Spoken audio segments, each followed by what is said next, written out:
Here we are in the beautiful mountains of North Carolina next to a roaring stream behind me. And today we are going to talk about airing up and airing down your tires. We are going to give you 3 big reasons why you should learn how to air down your tires. But first, we'll show you exactly how to air down and air up. We will share about the various places that you should air up and air down. We use this to do all 4 tires at once. We used to have an air system where we had to go to each tire. That was time consuming and also a little rough on our backs. Look, we're getting old, we're getting old. So we have this system now, and we'll explain fully how to do it.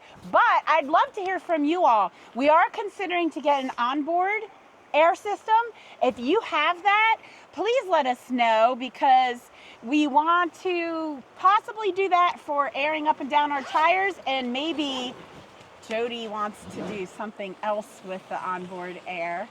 So let us know in the comments if you have onboard air, or if you think you might be guessing what Jody wants to do with the onboard air other than air up our tires. All right, guys, I'm going to set this up. So what I normally do is lay these out first. So this is the end that plugs into the Y. So I always put this in towards the front of the truck. So you don't want to connect them to the tire first, because as soon as you plug it in, they start taking the air out. So the only way to stop it from taking air out is to be plugged in here. So what I'll go ahead with the second one here. I'll pull this in right here and plug it in. Here we go. All right, so now I'm going to connect both pieces together. And this is the same procedure for airing up or airing down, but right now I'm just airing down. There we go. The trick to these is you got to make sure they're all the way out like that, and then you push it in like that. Sometimes you need 2 hands to push it in. So I'm going to stick it on the tire and push it in. To take it off, you just pull it out. Come over here, push it in. So I'm gonna, there we go. Go around to the other tire, push it in, and the last tire. Shows I'm at 36.6 pounds. So normally I'll air down to about 18 pounds or so. It may or may not have just scared me. You may or may not have saw the camera shake. So the name of this one is called Faster Flate. You have to shut it off to get the read and for the tire pressure to be right. So 30 pounds. So like I said, normally I'd go down to about 18 pounds, but this road's not that rough. All right, guys. Now when you're done riding for today, you got to fill back up. So it's the same process. You go around and hook to all the 4 tires, but you need to get the air compressor out. So let me come over here and grab my air compressor.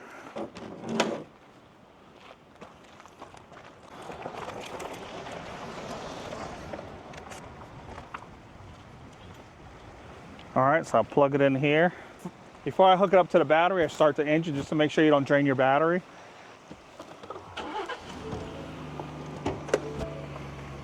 To hook it up to the batteries, normally I do the positive first.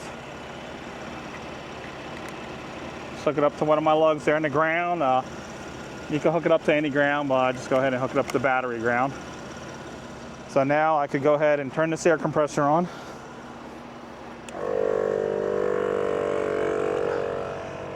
Then I'm going to come back over here.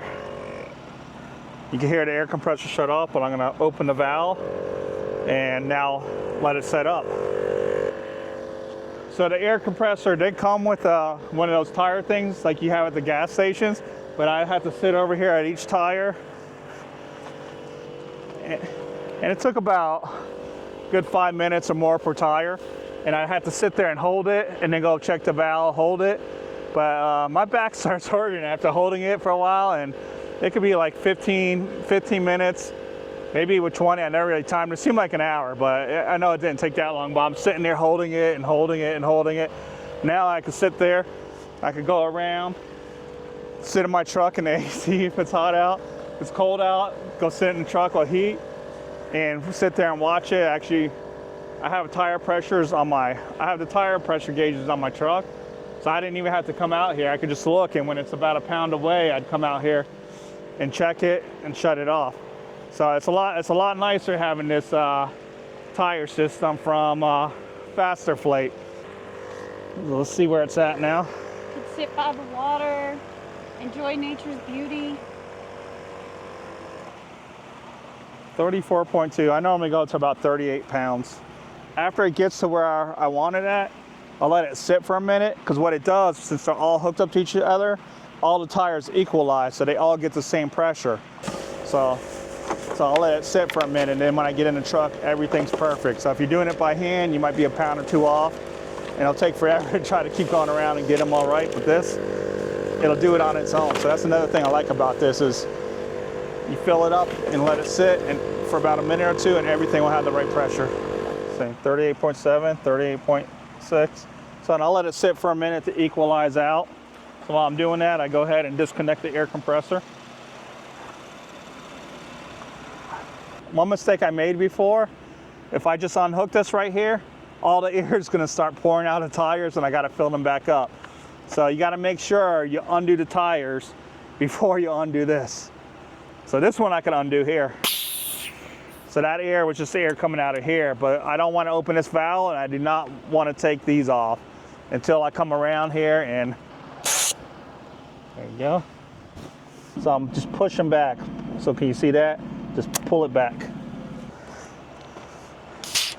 That's just letting the extra air out of the line out. But so if they're still hooked up to the tire, you just hear shh, you gotta hurry up and connect it back up. So ask me how I know. So I've done it maybe once or twice. They say if you do it more than once, you didn't learn your lesson, but I don't know, is that what they say? I probably messed that up, but I've done it more than once. It's giving George Bush. There we go. What did he say?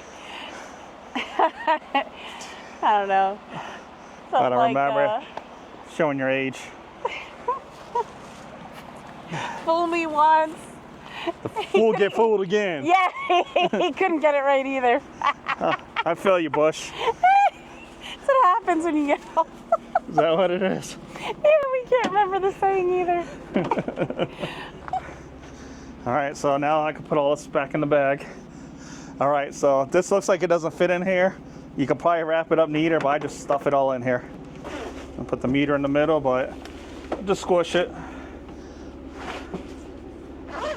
They give you extra room, so it doesn't have to be perfect in here. It's not like a tent. Not like the old school tent, yeah. After filling this up, this thing running 15-20 minutes, this gets really hot, especially up here. So that's why I put this in last. I let it cool off. Plug this in here. And behind here, it's just extra tools and recovery gear. So I keep this towards the back, but it's right where I can still lift it out because I do use it a lot. And we still got to go through these drawers one day and show everybody what we got. Put this here and put our little toilet, one of Tara's favorite things, right here.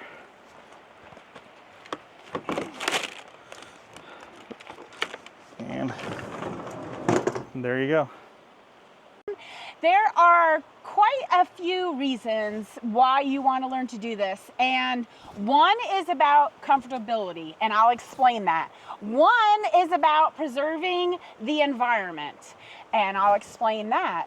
And another is about safety. Okay, one place that you should definitely air down is if you're off-road adventuring. Now, we off-road adventure because we sleep in our rooftop tent, and we love to go to those cool, wild places that very few other people go to. The thing is those roads often have ruts and ripples and washboarding, and basically you're driving over a very bumpy and uncomfortable road. So to make your passenger princess, that might be me, more comfortable on those kinds of roads, you want to actually air down. I know, I didn't know this. I didn't know this till Jody told me.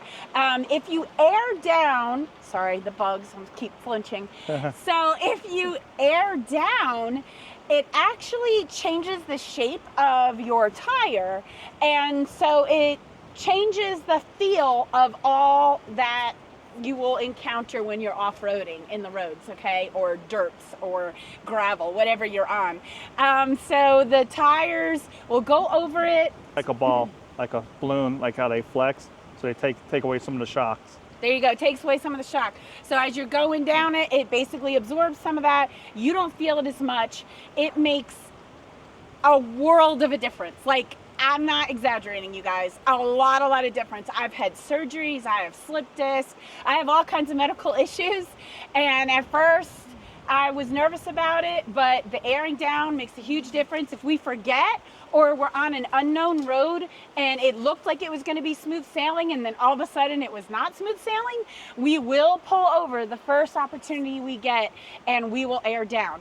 Now, sometimes you can air down at a little pull-off. Some spaces do have little pull-offs and you can go ahead and air down. And sometimes you have to kind of find a spot that's safe and make it happen. But always do it in a safe spot. Don't do it where you can get run over while you're airing down. Another place that you want to air down for, you might not even think about it, but it's where there's sand. So you want to drive on the beach, or you want to drive near the beach and it's a sandy area. You want to air down. Okay, this is for two of those reasons. One is for the environment. If you don't air down and you're getting stuck and you're traveling on the beach, you are sinking in more and you could change the dynamics of the sand grounding there. You could make ruts. It's not good for the environment. And the other reason is for safety. Because let me tell you, if you look at our video where we are in the Outer Banks and we're seeing the horses on the beach, we also saw lots and lots of people getting stuck. Okay, you get stuck on a deserted beach in the sand and the tide rolls in, not safe at all. Not safe. So please do us a favor, because we will stop and help you if we see you, but what if we're not there, and what if no one else is there? Air down before you start driving on the sand. And the third area that you really should air down for is actually a funny story. And you can watch the video. It's a video for Expo East, the Overlanding Expo that we went to. And actually in that video, we do talk about all the people getting stuck. It's funny because we were in the parking lot. We were all overlanders. The parking lot was dirt and they were getting stuck in the mud. So these poor overlanders, we were all going to this expo and we watched truck after truck after truck get caught up in the mud. It's very easy to do, and it's even easier to do if you have not aired down.